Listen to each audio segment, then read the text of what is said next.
Afternoon. How are you doing? Thank you. Good.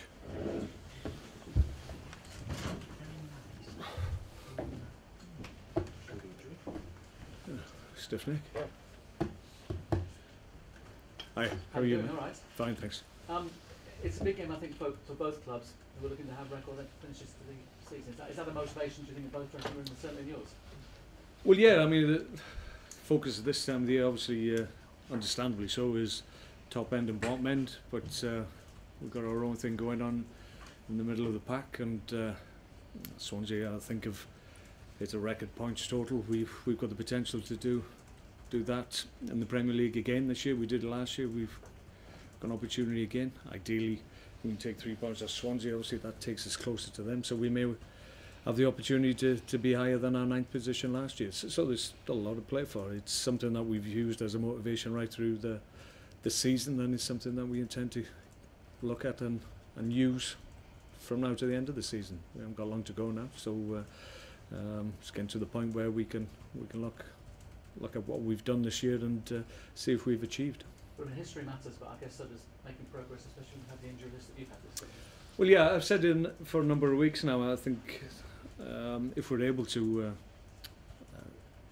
beat the points total that we had last year, which obviously was a record in the Premier League, then I think we'd all gain more satisfaction from that amount this year, just because of the injuries that we've had to key players, influential players, creative players that we've got at the club, but for long periods they've been unavailable. So to still be in with an opportunity of beating our highest total of last year, we're still in the mix for that, then I think that's a real positive for us this year. Are you sitting there thinking this is a squad that has grown this season, partly because of that?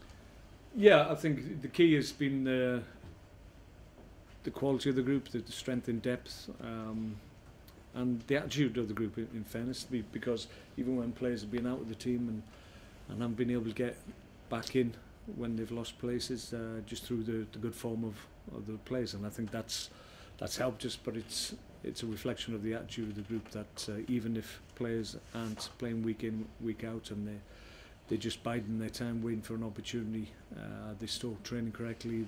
Nobody throws their toys out of the pram. Nobody gets upset. They understand that at some stage in this season they will be needed, and that's been the case this year. And almost everybody who's been out the team for a long period or even short periods have always come back and made an impact for us. So that's been the strength of us this year. Does that core spirit give you the kind of optimism that next season's another step? Yeah, we're hoping next year. We're not looking too far ahead. We want to get this season done and dusted, but certainly next year, if we have a better run in terms of injuries to key players, then we'd like to think that the strength and the quality of the group will help us again next year. I read an article this morning that said it was £1 million match because of the way it finishes in terms of the Premier League night. Well, yeah, I mean, everybody knows that an extra does that place. Make a difference?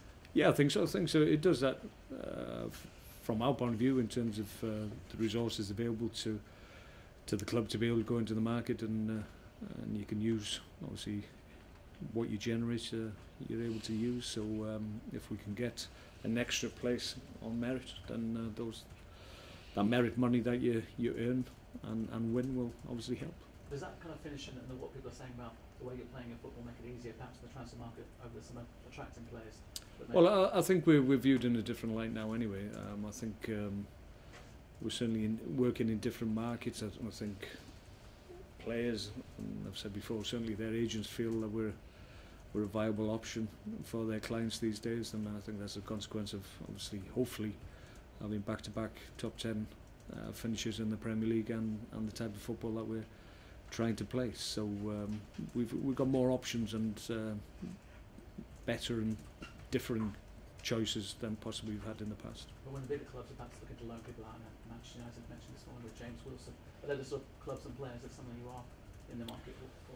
Well, I think you saw last year we had Victor Moses, well this year rather, but obviously his season's over. But yeah, we've had players from Chelsea, we had Osama Saidi from Liverpool, so the top clubs know that if their players are allowed out, they can come here, and obviously ideally they want game time, but the way we're trying to play it, then the way we train and the environment that we create. It's very, very similar to what they're exposed to at the top clubs. So they know there's not that much issue in terms of adaptation when you come here. Just a word on Gary Monk. How impressive you're doing with the job he's had a great season. Yeah, obviously got the job, and people possibly thinking that was come a little bit too soon. A huge responsibility, obviously, to give him the role, but obviously the people in charge at Swansea have made good appointments in the past, and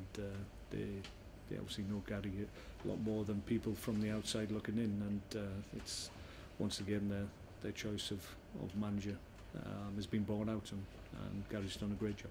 Are you about where you thought you would be target-wise, point-wise? I mean, I'm not expecting yes. you to tell me what your target was, but... Yeah. No, we've got a chance to hit what we talked about at the beginning of the year. So that's all we wanted at this stage of the season. We've got very few games to go, but we've still got good opportunities to get more points, points that will better what we did last year, and hopefully enable us to hit the target that we set. Final one from me, Jeff Cameron, perhaps the only doubt for you? Jeff has got tightness in his hamstring. He hasn't trained all week. He'll train tomorrow. That's the hope anyway. He's quite positive, but obviously we'll see how he goes with the training. It'll only be a light session, so we'll obviously have to factor that in. But the hope is that he'll be able to be available. We've got an injury today to Charlie Adams, Adam unfortunately. Got a bang on the nose, and looks like he's broken his nose. I think he's done it in the past, and it's probably where the weakness is in the nose. As long as that doesn't swell up to any consequence and affect his breathing, then he should be okay. He's obviously got a mask from the last time we did it, so we're all prepared, but that obviously was something that we hadn't anticipated before training this morning, but it's happened, so hopefully it won't compromise him for the game of the weekend. Is that a Phantom of the Opera mask job? Yeah, I would imagine so, yeah. He's just got a crack in it, unfortunately. Thank you. You can buy John Walters, can't you? Yeah, well, like I said, he's had one from the past. I think he had it a couple of years ago, did he? Or, you think he looks better with the mask, or...? Charlie's a very attractive young man, I'm sure, in many people's eyes. Mark, managers can manage a lot of things, but they can't manage expectation. Obviously, 9th last season, possibility of 8th this season. How do you go about managing the expectations of not only the fans, but also the players and the staff of the club?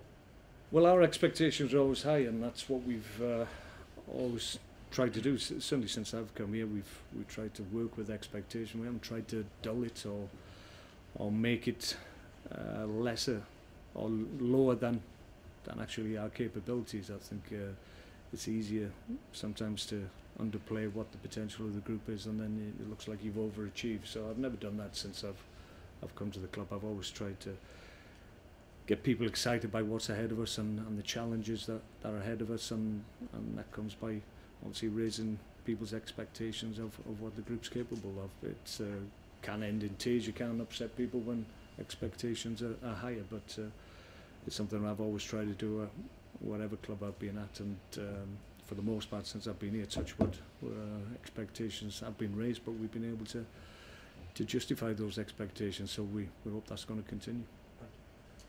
Mark, Peter Odemwingie, there's been a lot of fuss about his comeback, but when he did finally come on, his passing was sublime, his positioning was excellent. Is that something that you think you've really missed this season?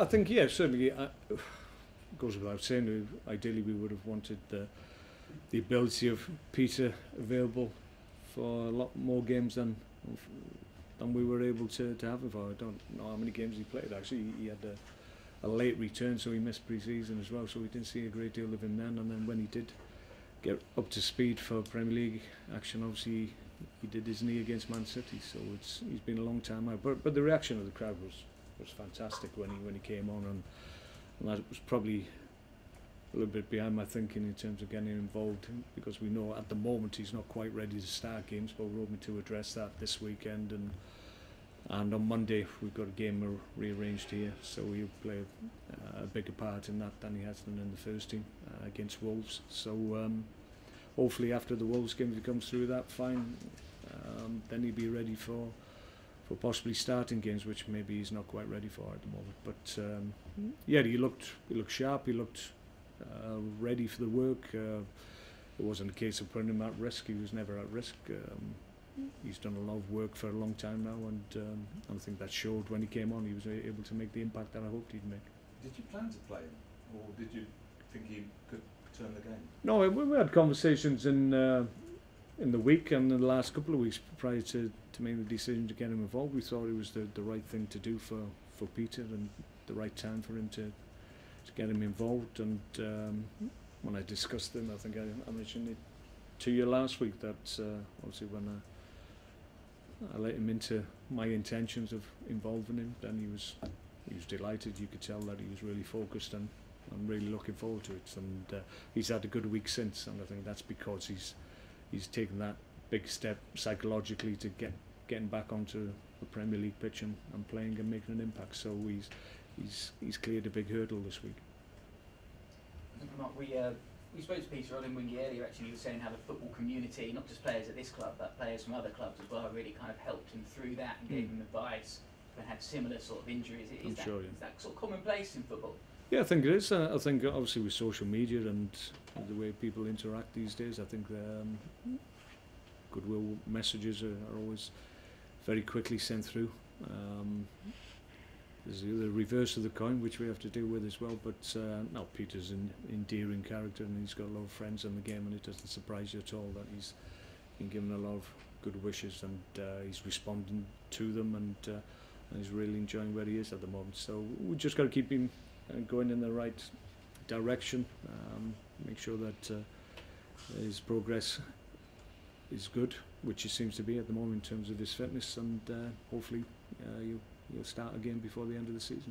I heard some comments from Peter Crouch earlier this week saying that in the not too distant future he'd quite like to start his coaching badges with a view to moving into management. Is that a conversation that he's had with you yet? Does he look like a manager in making? Well, I was actually with him when he made the comments, and no, I'd not had a conversation in that regard with him before, but yeah, I can imagine Peter wants to stay in the game. He's got a real love for it, and certain players, when they get to this stage in their career, they start to think about what they're going to do in the future. Some find or feel that they've had enough of this game, this life that we lead, but Peter obviously feels that he certainly will have something to offer, given his experience and what he's been through as a player at a number of levels. He's got a real insight into that, and I think that could certainly help people in the future. So yeah, I can well understand why he's thinking on those lines.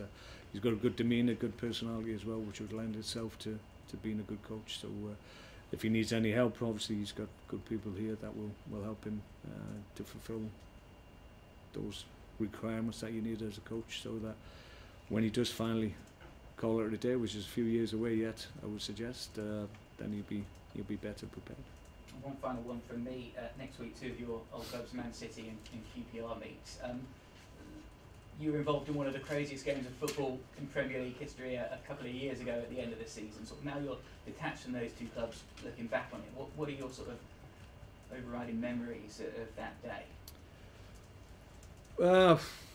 I wasn't anticipating answering questions about Man City and QPR, but I'll do it.